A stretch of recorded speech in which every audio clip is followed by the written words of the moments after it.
Hello students, 12th bio की class में आप सभी का स्वागत है। लास्ट वीडियो में जैसे कि आपने देखा कि हमने पोलिनेशन के बारे में जानकारी ली। पोलिनेशन जो है गेमेट ट्रांसफर का एक तरीका होता है, एक प्रोसेस होती है जिसमें पोलन ग्रेन्स है वो स्टिग्मा तक पहुंचते हैं। उसमें हमने देखा कि स्वपरागण और परपरागण यानी सेल्फ पोलिनेशन और क्रॉस पोलिनेशन के बारे में देखा, जिसमें ऑटोगेमी और ज्यूटोगेमी के बारे में देखा। उनकी एडेप्टेशन के बारे में हमने जानकारी ली।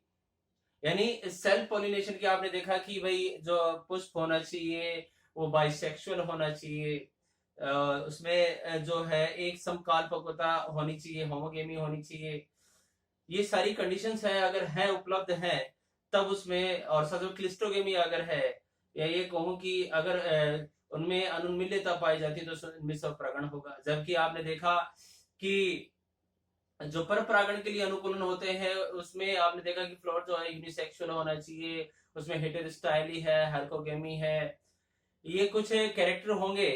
अगर ये सब चीजें अगर हैं तो उनमें केवल और केवल क्रॉस पोलिनेशन होगा, जिसमें सेल्फ स्टेबिलिटी भी आती है। तो ये कुछ एडेप्टेशन के बारे में हमने जानकारी ली। आज जो हमारा जो टॉपिक आ रहा है वो है मेथड्स ऑफ क्रॉस पोलिनेशन। यानी हमने एडेप्टेशन के बारे में जानकारी ले ली थी क्रॉस पोलिनेशन के बारे में, लेकिन आज हम देखेंगे कौन कौन से मेथड्स हैं जो क्रॉस पोलिनेशन में काम में लिए जाते हैं।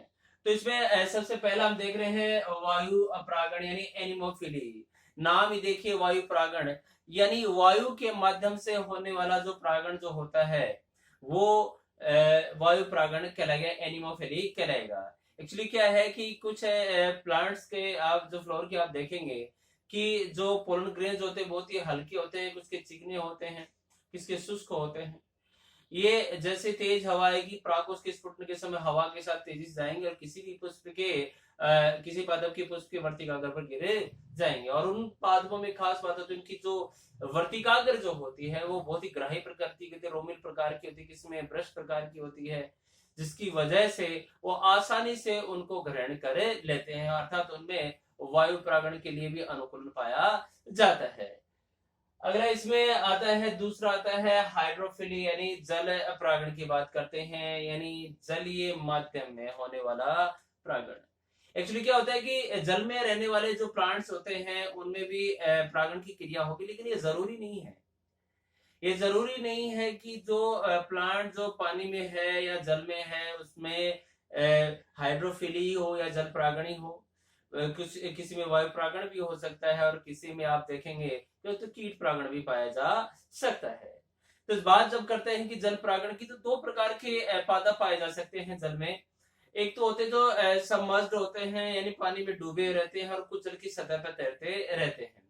तो इस आधार पर देखें तो अपन इनमें जो जल परागण की जो क्रिया होगी या हाइड्रोफिली होगी वो दो प्रकार से हो सकती है। यानी हम जल परागण की क्रिया को दो भागों में हम बांट सकते हैं। बात करते हैं, सबसे पहले जो प्रकार आता है अधो जल परागण यानी हाइड्रोफिली जिसको हम कहते हैं, यानी सबमर्ज प्लांट्स होते हैं, ये कहूं कि पूर्णतः डूबे हुए जो पादप जो होते हैं उनमें होने वाला जो जलीय परागण होता है उसे अधोजल परागण या हाइड्रोफिली कहते हैं। जैसे एग्जांपल के तौर पे आप देखेंगे जैसे नाजास है, सेल्टोफिलम है, जो स्टेरा है, ये सारे के सारे एग्जाम्पल जो होते हैं अधोजल परागण के होते हैं। जबकि दूसरा जो प्रकार हम देखें जिसे हम कहते हैं अधिजल परागण या जिसे हम कह सकते हैं एफिड्रोफिली जिसे कहते हैं, यानी कुछ पादप ऐसे होते हैं जो जल में तो डूबे रहते हैं लेकिन परागण के समय वो जल की सतह पर आ जाते हैं। एग्जाम्पल के तौर पे आप देखेंगे वेलिसनेरिया। वेलिसनेरिया में जो होता है वो अधिजल परागण होता है, यानी जल के अंदर डूबा रहता है वैसे तो जनरली देखा जाए तो, लेकिन जब परागण की क्रिया होती है तो वो जल की सतह पर आ जाता है, तो इसे हम अधिजल परागण कहेंगे।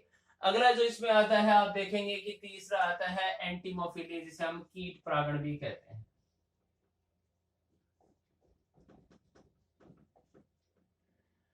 कीट परागण, कीट परागण का मतलब कीटों के माध्यम से अगर देखा जाए तो मोस्टली जो परागण की क्रिया है वो कीटों के माध्यम से ही होती है। और विभिन्न प्रकार के जो कीट है, इंसेक्ट है, जैसे आप देखेंगे कि बीज है, फ्लाइज है, मोथ है, बटरफ्लाई है, वेस्प है, बिटल्स है, इन सब में आप देखेंगे कि ये जो सब है यही कीट परागण का माध्यम है, या ये कहूं कि इन्हीं के माध्यम से ही कीटों या ये कहूं कि परागण की क्रिया संपन्न होती है मोस्टली अगर देखा जाए तो ये किन किन में हो सकता है अगर देखा जाए तो साल्विया में है, आर्किड्स है, मस्टर्ड है, केलोट्रोपिस, इन सभी में इनकी सभी प्रजातियों में आप देखेंगे तो कीट परागण ही पाया जाता है।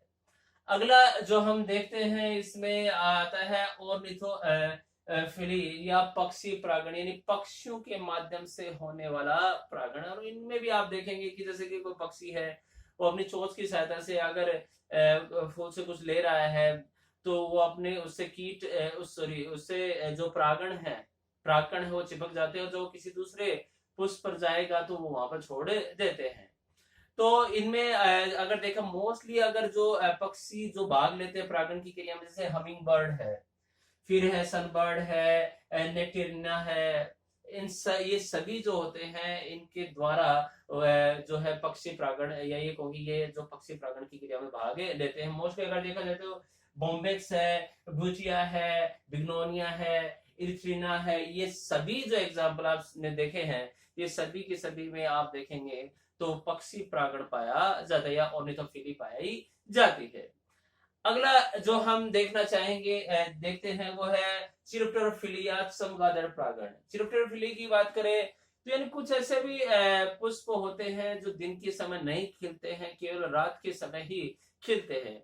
और आप सभी को पता है कि चमगादड़ जो होता है, बैट जो होती है वो नॉक्टर्नल होती है, निशाचर होती है, यानी रात्रिचर होती है, केवल रात को ही निकलती है। तो रात के समय इनमें परागण की क्रिया के लिए जो सबसे संभव जो या उपयुक्त जो माध्यम होता है वो चमगादड़ ही होता है। तो वो यानी चमगादड़ के माध्यम से होने वाला जो परागण है उसे हमें चिरोप्टेरोफिली कहते हैं। और इसमें एग्जांपल जो जिन जिन प्लांट्स में अगर देखा गया है जैसे है कदम है, जैसे हमें एंथियोसिफिलस, बालम की जैसे कीलिया है, बोहिनिया है और एडनसोनिया है, ये जितने भी एग्जांपल आप देख रहे हैं ये सभी के सभी जो है चमगादड़ के माध्यम से ही परागित होते हैं, यानी इनमें चिरोप्टेरोफिली पाई जाती है। तो कहने वाला ये सभी जो माध्यम भिन्न भिन्न जो मेथड्स हैं परागण की क्रिया में प्रयुक्त की जाती है। तो हमने आज देखा कि किस प्रकार से, जैसे लास्ट वीडियो में हमने देखा था स्वपरागण और परपरागण के एडेप्टेशन देखे थे, आज हमने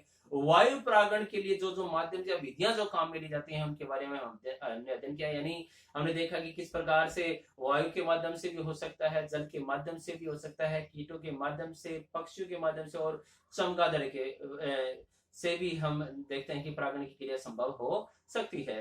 इसके अलावा जैसे गिलहरी वगैरह है, ये भी हैं जो परागण की क्रिया में भाग लेती है। Thank you.